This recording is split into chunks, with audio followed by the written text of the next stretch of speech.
Welcome to lesson 8.2, clip 3, reciprocal trig ratios and trigonometry in the coordinate plane. At this point, you should be proficient at doing trig ratios and at solving for sides of a triangle. Reciprocal trig ratios. We already know the following trig ratios. That sine is opposite over hypotenuse, which in this particular picture is A over C.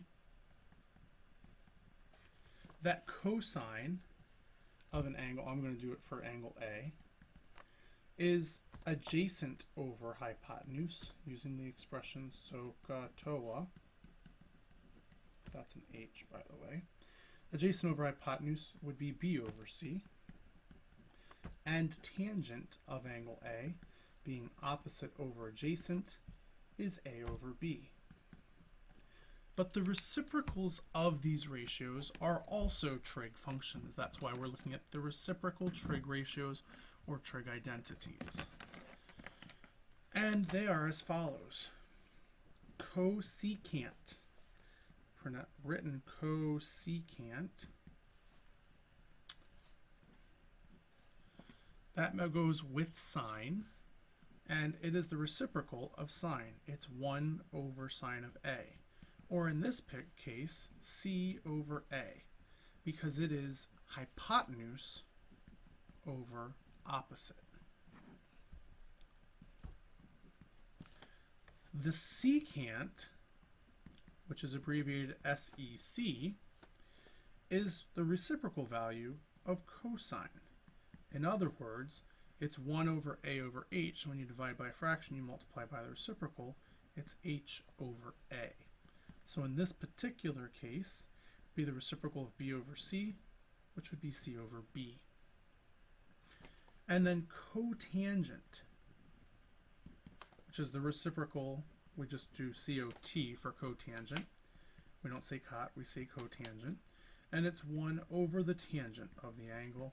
In this case, it's the reciprocal of O over A, so it's A over O, which for this particular angle, if we're looking at angle A, would be B over A in terms of what's in this picture.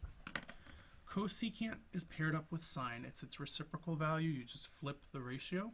Secant is the reciprocal of cosine, and cotangent is the reciprocal of tangent. In this next example, we're going to use these definitions of cosecant, secant, and cotangent. Using the ratios for sine, cosine, and tangent, we'll be able to find the ratios for these reciprocal trig functions. Write each trigonometric ratio as a fraction and as a decimal rounded to the nearest hundredth. Well, in this picture, they did not give us all the sides, much like could happen on an assessment. So I'm going to find this side first. That squared plus 9 squared equals the hypotenuse squared, since we are dealing with a right triangle.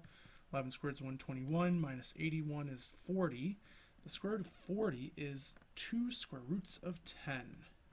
And I'm going to leave it as an exact value so I don't have any rounding errors later. When it says to round, it means for me to round my final answer, not answers in between as I'm working toward my final answer. Those should be exact values if possible. For sine of A, it is opposite over hypotenuse. So that would be 2 square roots of 10 over 11 as an exact value. Its decimal approximation, 2 square roots of 10 divided by 11, is roughly 0.574. So 49, but to the nearest hundredth would be roughly 0.57. Cosecant will be the reciprocal of this fraction. So as an exact value, it will be 11 over 2 square roots of 10. But we can't leave it like this. So we need to rationalize the denominator by multiplying the numerator and denominator by square roots of 10.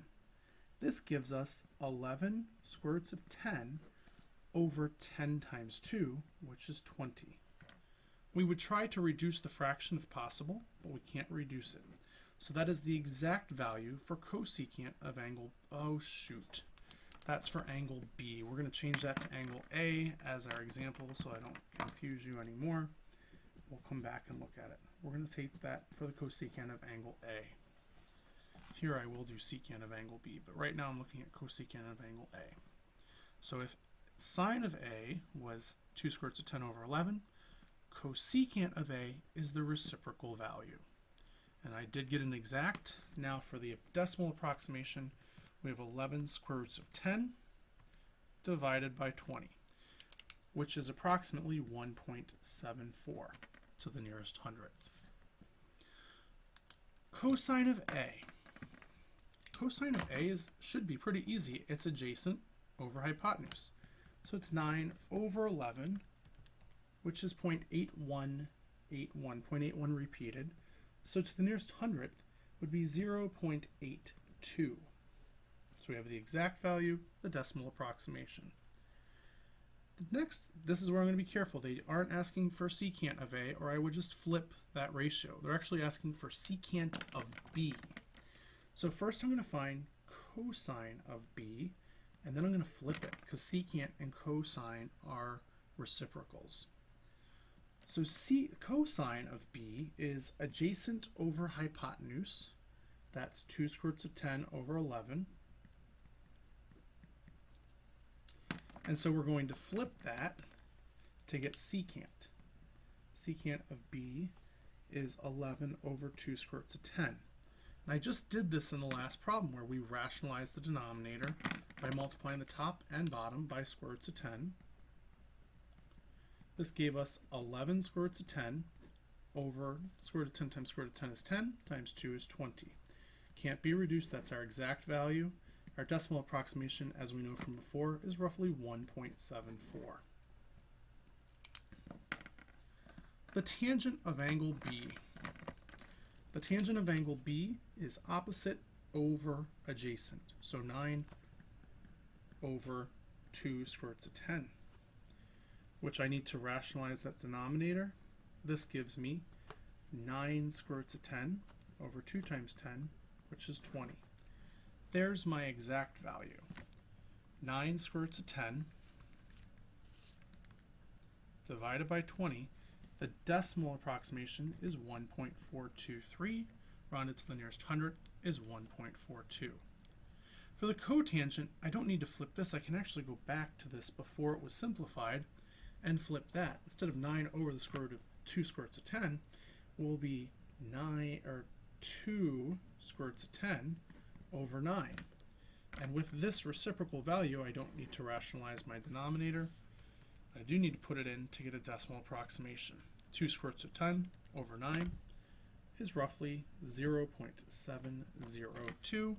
So 0.70 round to the nearest hundredth.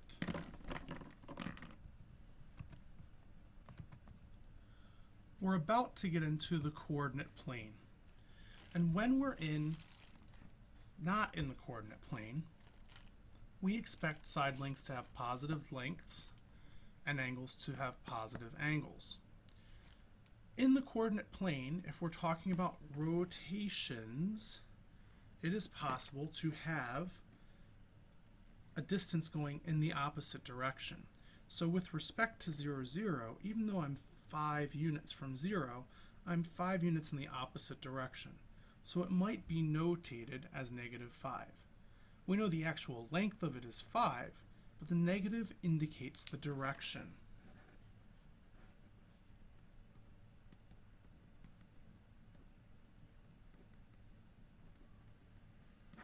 The side length is still positive, but the trig ratio is negative when it's in the coordinate plane and the direction is going in a different direction. So if you think about that, we have over here in quadrant 1, we have quadrant 2, quadrant 3, and quadrant 4. In quadrant 1, the x-coordinate is positive and the y-coordinate is positive. So everything we've ever done in quadrant 1 had positive distances and positive side lengths. In quadrant 2, and I'll show you how this triangle is drawn in a second, we have negative x values and positive y values. In quadrant 3, we have both negative x values and negative y values. And in quadrant 4, we have positive x values, but negative y values. Only 2 of these quadrants will give you positive trig ratios. We'll look at that in just a second. So here's the idea. I have an initial ray, maybe it's here, pointing to 0 degrees, which if I went all the way around would also be 360 degrees, but we're focusing on it being 0 degrees. It is possible for me to have that ray open to more than 90 degrees. And we're not quite there yet, but if that's the case, we're supposed to form a right triangle to help to solve for, hey, how far is that from the horizontal axis, and how far is it from the vertical axis? By dropping this down, we get a right triangle. It has the hypotenuse equivalent to that initial ray, that same length, which would be the radius of a circle if we're going all the way around. But it has a height and it has a horizontal distance. Because that horizontal distance is on the negative x-axis, it will have a negative value. The height here will be positive.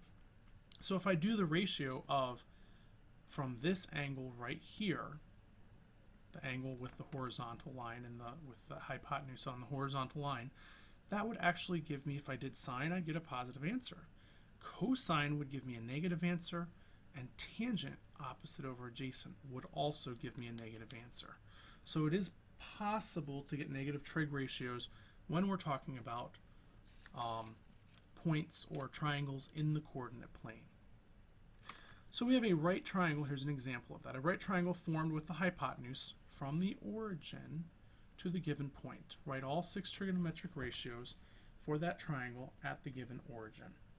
So we have 6, 4 as our point. We're in quadrant 1, which means that we're going to have a positive x value and a positive y value.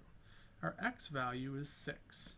Our y value is 4. We already know that from the ordered pair, x comma y.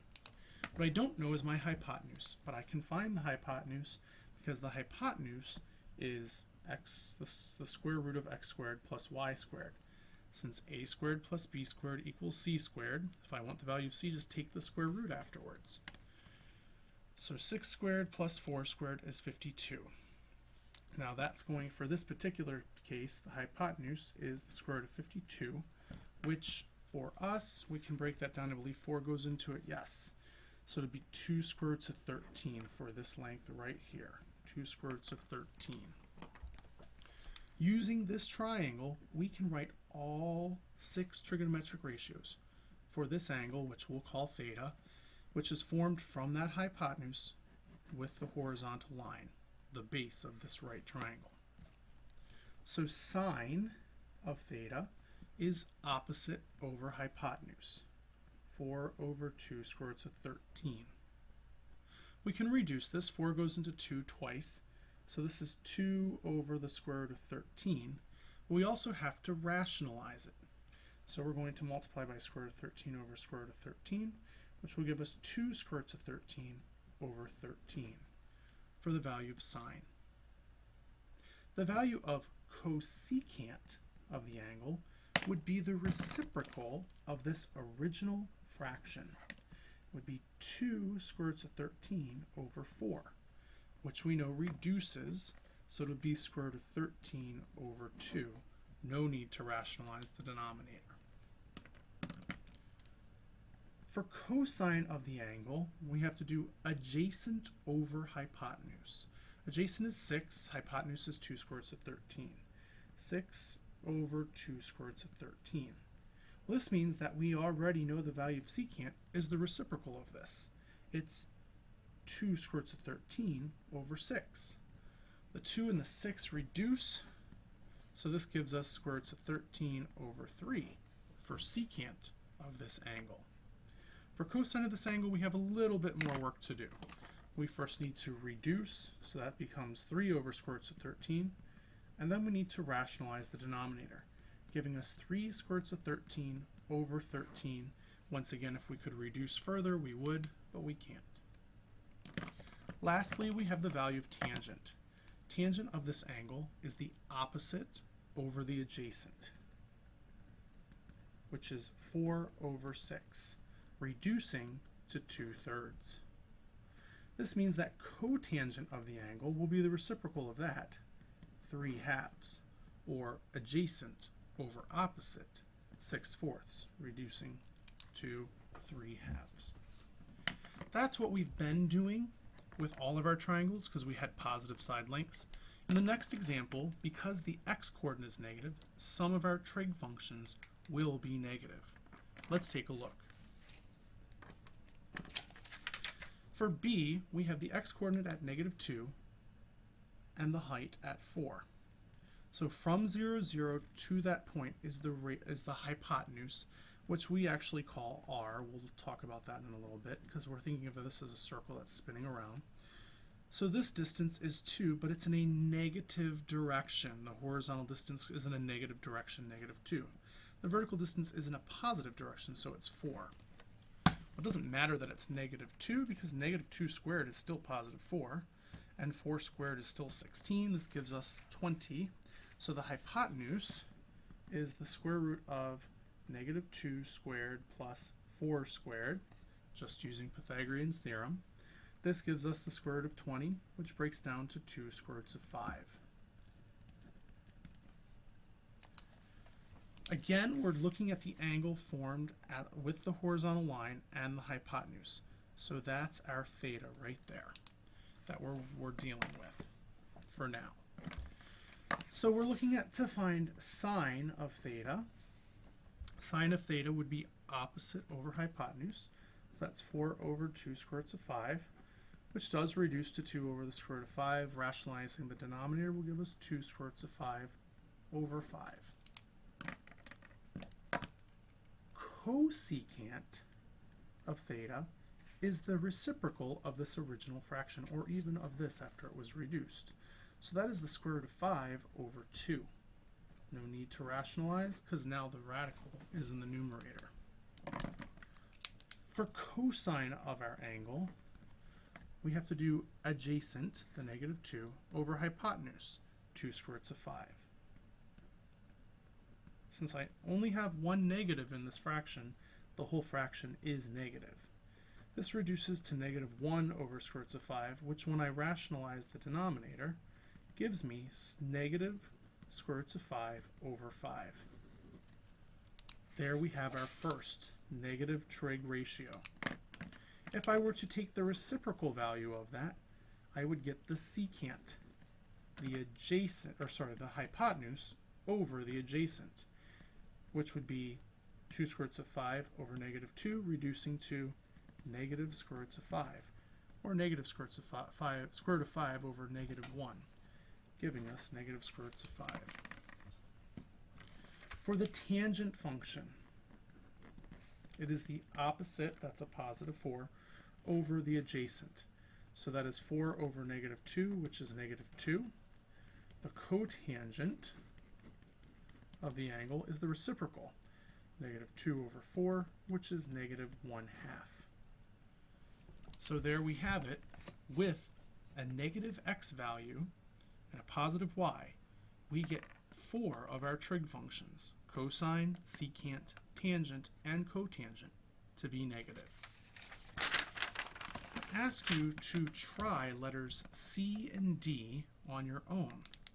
Plot the points -1, -2, connect it to 0, 0, find the horizontal and vertical distances, put a negative sign on them if they're going in the opposite, in a negative direction. Same thing here, -2, 8, or sorry, not -2, 8, 8, -2. This puts this one in quadrant 4 from 0, 0. So using those horizontal and vertical distances, please, and those angles right there at the vertex, see if you can find the 6 trigonometric ratios.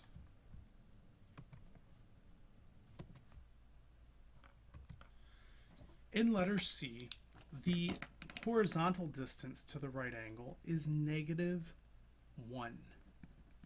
The vertical distance is -2.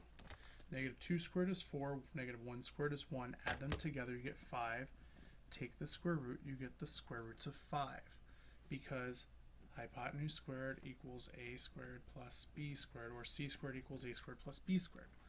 This gives you 5. Square root of 5 is our hypotenuse. So when I go to find the value of sine from this vertex, I know it's kind of hard to see in the picture. I'm going to do opposite over hypotenuse. So negative 2 over square root of 5. The cosecant value of this is easy to attain. It's the opposite of the square root of 5 over 2, or square root of 5 over negative 2. It's going to be the same thing either way. The ratio will be negative. In this case, when I rationalize the denominator for the sine, I get negative 2 square roots of 5 over 5. So when my x and y are both negative, the sine and cosecant are negative. Looking for cosine theta. From that angle, the adjacent side is negative 1. The hypotenuse is the square root of 5. We can easily attain our secant by doing the reciprocal of this. We get the negative opposite of the square root of 5 over 1, or just negative square roots of 5. Doesn't matter where you put the numerator or denominator, the whole fraction is negative in this case, because only one part of it was negative. Rationalizing our denominator for cosine, we get negative square roots of 5 over 5. So in this third quadrant, our cosine and secant are both negative, as well as our sine and cosine and secant are negative, so are sine and cosecant. Tangent in this quadrant is a little more interesting. The opposite is negative 2, the adjacent is negative 1. Because both the numerator and denominator are negative, when you divide a negative by a negative, it becomes positive. The cotangent would have been negative 1 over negative 2. But when you divide a negative by negative, you get a positive. So the tangent and cotangent are positive in this third quadrant. For letter D, when you found the sine of this angle, you needed to know that the horizontal distance was positive 8, the vertical distance was negative 2. And that gives you a squared, 64, plus negative 2 squared, which is 4, 68. The square root of 68, which I believe is divisible by 4, is 2 square roots of 17. So that is the hypotenuse for letter D. This gives us a sine value of negative. From this angle, the opposite is negative 2 over 2 square roots of 17, which reduces to negative 1 over the square root of 17. Rationalize the denominator, giving us square roots of 17 over 1, but it's all negative because only one part was negative. For cosecant, I'm just going to take that reduced value and flip it. Oh, no, that's not right. That would be negative square root of 17 over 17 when I rationalize the denominator, because there would be a 17 in the bottom. For cosecant, that's where I just flip it, so it'll be negative square roots of 17. For cosine, I'm going to do the adjacent over the hypotenuse, so that's 8 over 2 square roots of 17. Reducing gives us 4 over the square root of 17. This gives us an immediate secant value of square root of 17 over 4. But when I rationalize the denominator, I get 4 square roots of 17 over 17 for cosine. For tangent, the opposite of this angle, theta, is negative 2, the adjacent 2 over square roots of 17. This gives us what reduced to negative 1 over square roots of 17, which we already know. What am I doing? That's not correct. I'm doing opposite and adjacent. Negative 2 over 8. Negative 2 over 8 reduces to negative 1/4. For cotangent, it's the reciprocal value, or 8 over negative 2, which is negative 4. So in this last quadrant, all the trig functions were negative except for cosine and secant. There's a pattern here. As we do more problems, you'll start to see that pattern emerge. We'll talk more about it when we get to our unit circle. Well, maybe we'll talk about it a little bit now. Triangles in the coordinate plane. This thing that we are drawing here, this hypotenuse, if we had started over here and rotated it around into any quadrant, it would make the radius of a circle. So our hypotenuse is the radius of what would be a circle if we were rotating that around. We have a vertical height and a horizontal height.